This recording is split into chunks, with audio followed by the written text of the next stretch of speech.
Alam nyo, ayoko talaga ng pangit na endings. I mean, sino ba naman kasing may gusto ng hindi maayos, yung hindi masayang endings.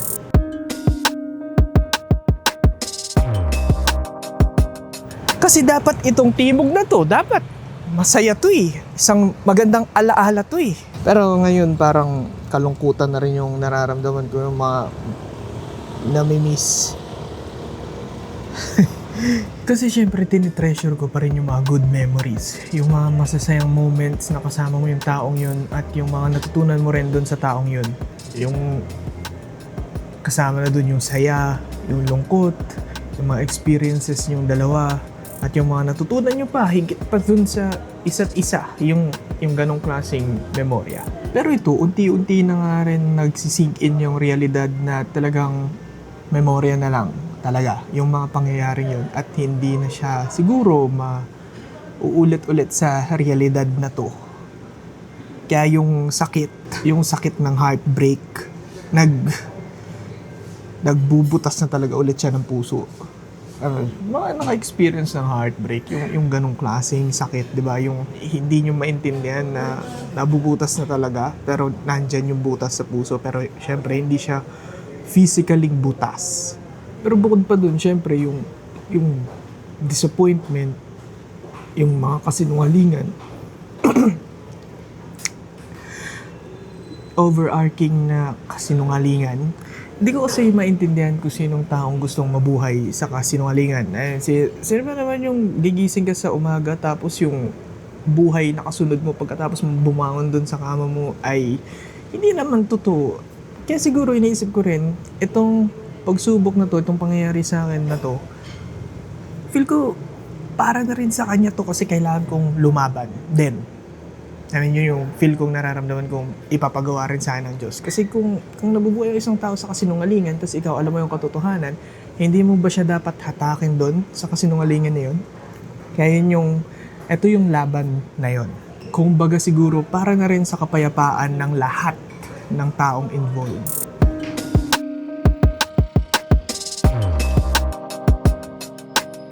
Kaya ngayon yung verse na sinasabi sa akin ng Diyos para rito sa pagsubok na to ay Psalms 23:4.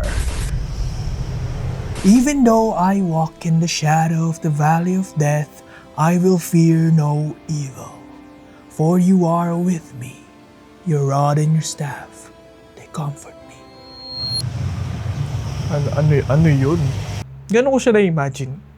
Ganon ka dramatic.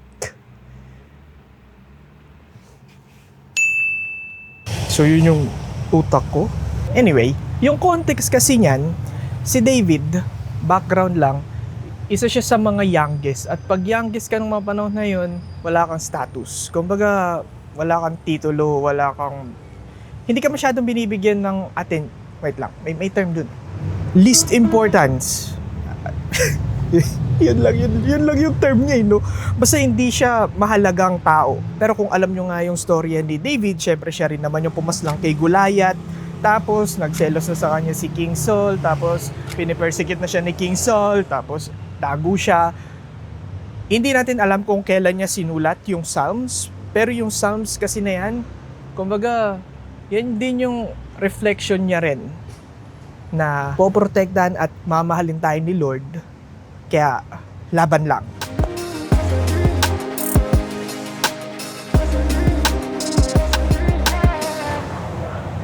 Kumbaga, in essence, poprotektahan ka ni Lord. Sorry kasi baka mamaya naririnig niyo yung mga dumadaan na tricycle. Kasi sa ngayon, hindi ko lang siya ma-share yung context. Unknown waters na kasi talaga tong nilalakad ko din. Para na ako si David. Gets naman na 13 years yung hinintay ni David. Ngayon, hindi ko alam kung gaano katagal ititest ni Lord. Hindi ko rin kasi masasabi. Pero, alam ko namang bibigyan niya ako ng lakas ng loob. I mean, kaya ako nga nabasa rin tong Psalms na to. Sobrang common na rin naman ng Psalms 23, pero ngayon siya nagkaroon ng napakalaking impact din sa akin. At ngayon sinishare ko sa inyo, sa mga may pinagdadaanan din dyan, ayan, ito na yung moment na sinasagot na rin kayo ni Lord. Parehas tayong natututo sa grace ni Lord at sa pagprotekta niya sa mga tao. Kasi Alam niyo naman yung metaphor ng sheep and flock, di ba? Hindi niya tayo papabayaan. Shepherd and flock. For yon, rod, and your staff, they comfort me. Lahat tayo. Minsan, hindi ko alam kung worth it ba ako o worthy ba ako mag-share ng testimony, no? Hindi ko nga alam kung ano like. Hindi kakaiba to ah. Para tayong nasa alien ah. Hindi mo? Parang alien. Parang mga nasa iba tayong planeta. Aba. Ang ganda. Parang pang romansahan na naman to. Mga pwede na buyo. Tingnan mo, mga naka-reading ano. Kakaiba. All throughout sana talaga, ayoko sana talagang lumaban. Alam niyo yun? Wala akong balak lumaban eh. Hindi ko gustong lumaban. Ayoko sana siyang mabigyan ng kahit anong sakit na nararamdaman, yung stress. Yung ganun, alam niyo naman yung mga ganito. Feel ko nagkakaroon kayo ng idea, no? Pero ayoko sana siyang bigyan ng ganun. Stress, sakit sa ulo, bigat ng pakiramdam. Kasi minahal ko talaga tong taong to eh. Uulit-ulitin ko, minahal ko tong taong to. At hindi ako natatakot sabihin yun. Pero andito na nga rin ako sa point na mahal ko nga siya, pero kailangan ko na rin depensahan yung sarili ko. Pero ayun, siguro ito na rin yung moment na sinasabi sa akin ni Lord na kailangan mo na rin talagang maglakad kasama ako. Ito na yun eh. Kumbaga parang wala na akong choice eh. Kailangan ko na talagang isurrender na nga talaga sa kanya lahat. Yung buhay ko, kumbaga, isurrender na talaga sa kanya. Tsaka kasi sinabi na rin sa akin ni Lord itong verse na to.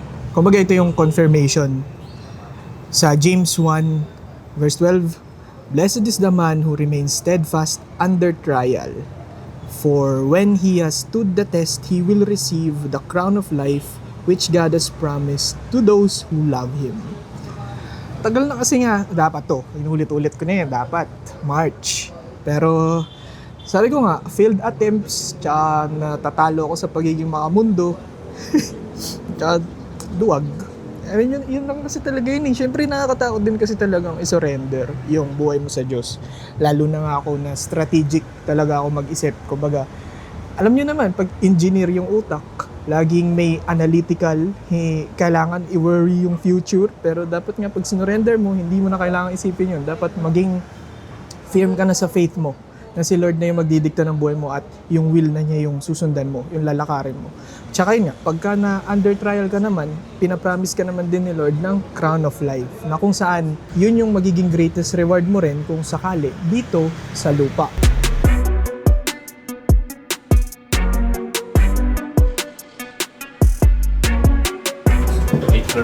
Ito. First time kong mag-shoot dito sa lobby ng hotel. Ayos ta. Kakaibang experience. Dala ko pa rin yung journal ko. Sadyang mas...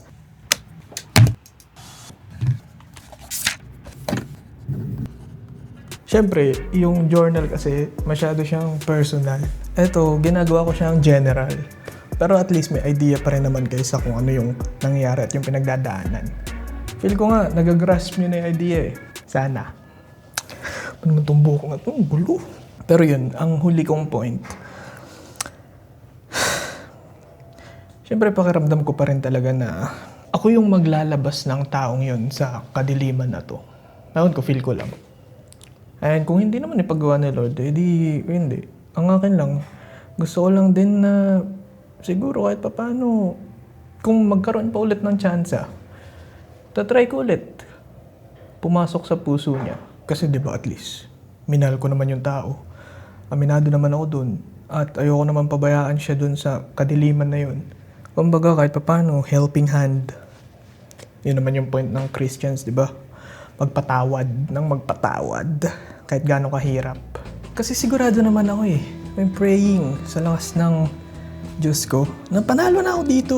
Hindi ko na kailangan mag-worry, magkaroon ng anxiety dito sa kung ano man tong pagsubok, paglaban na to. Kiniklaim ko na eh. Siyempre, fake. Tsaka kumbaga hindi ko na kailangan magtago rin.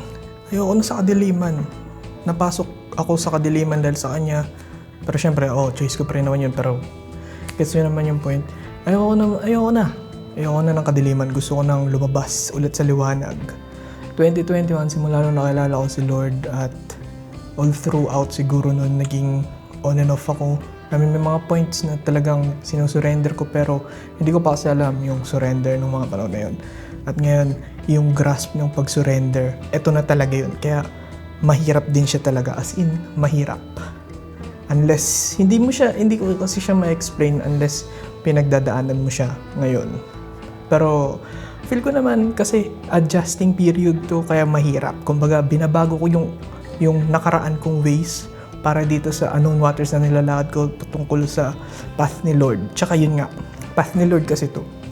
Kaya mas mahirap sa akin, lalo na adjusting period. Pero andito naman din si Lord para gabayan. Yun nga, your rod and your staff, they protect me and comfort me.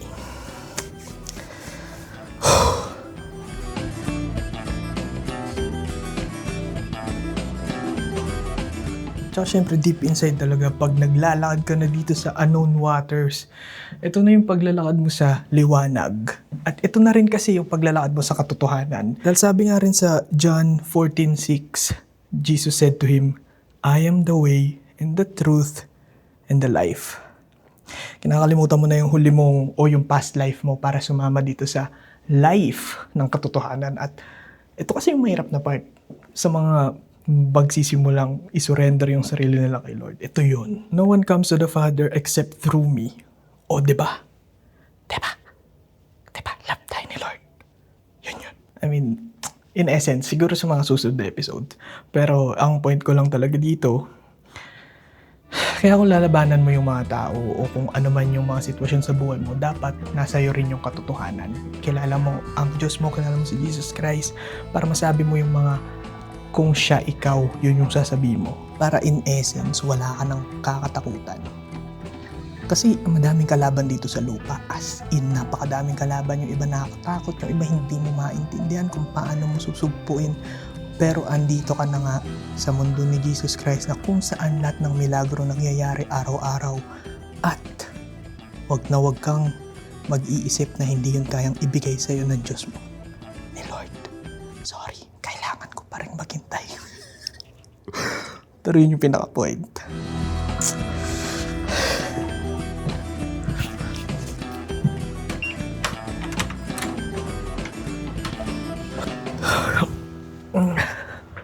Hay.